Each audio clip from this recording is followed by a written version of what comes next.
प्राचीन काल की बात है। दानवों और देवताओं में अत्यंत शत्रुता थी। सत्ता के अधिकार के लिए दानव देवताओं पर प्राय आक्रमण कर युद्ध कर देते थे। देवता बहुत ही शांतिपूर्ण स्वभाव के थे, जबकि दानव झगड़ालू। देवता बहुत बुद्धिमान थे। उन्हें लड़ना झगड़ना अच्छा नहीं लगता था। उनके सामने अगर कोई समस्या आ जाती तो वे आपस में मिलजुल कर सुलझा लेते थे। दानव मूर्ख थे। उनके सामने कोई समस्या होती तो वे लड़ने झगड़ने लगते। वैसे तो देवता अपनी बुद्धि के प्रयोग से जीत जाते थे, परंतु उन्हें लड़ना झगड़ना अच्छा नहीं लगता था। या दानव यदि युद्ध में हार जाते तो चैन से नहीं बैठते थे। वे दोबारा युद्ध करने की योजना बनाने लगते थे। रोज रोज के युद्ध से परेशान होकर देवता विष्णु जी के पास गए और बोले, भगवान, हम रोज रोज के युद्ध से परेशान हो गए हैं। हमें गृह युद्ध खत्म करने का कोई उपाय बताइए।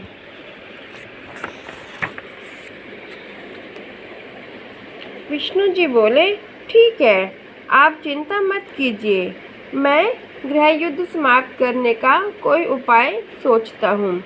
अगले दिन विष्णु जी ने दानवों को बुलाया और पूछा, आप लोग देवताओं के ऊपर आक्रमण क्यों करते हैं? दानव बोले, भगवान, स्वर्ग पर हमारा अधिकार है, देवताओं का नहीं। आप देवताओं से कहिए कि वे स्वर्ग छोड़कर चले जाएं। दानवों की बात सुनकर विष्णु जी मुस्कुराने लगे। बोले, देखो, स्वर्ग पर किसका अधिकार होगा, इसका निर्णय एक प्रतियोगिता द्वारा किया जाएगा। जो भी यह प्रतियोगिता जीतेगा उसी का स्वर्ग पर अधिकार होगा। दानव और देवता प्रतियोगिता के लिए खुशी खुशी तैयार हो गए। कुछ दिन पश्चात विष्णु जी ने एक प्रतियोगिता का आयोजन किया। फिर दोनों पक्षों के प्रतिनिधियों से कहा, इस प्रतियोगिता की 2 शर्तें हैं। पहली शर्त के अनुसार आप लोगों को बिना हाथ मोड़े ही भोजन करना होगा। दूसरी शर्त के अनुसार भोजन का स्थल अलग अलग होगा।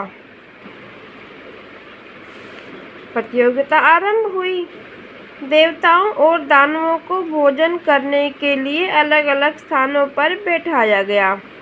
देवता तुरंत समझ गए कि उन्हें क्या करना है। वे आमने सामने बैठ गए और एक दूसरे को भोजन खिलाने लगे।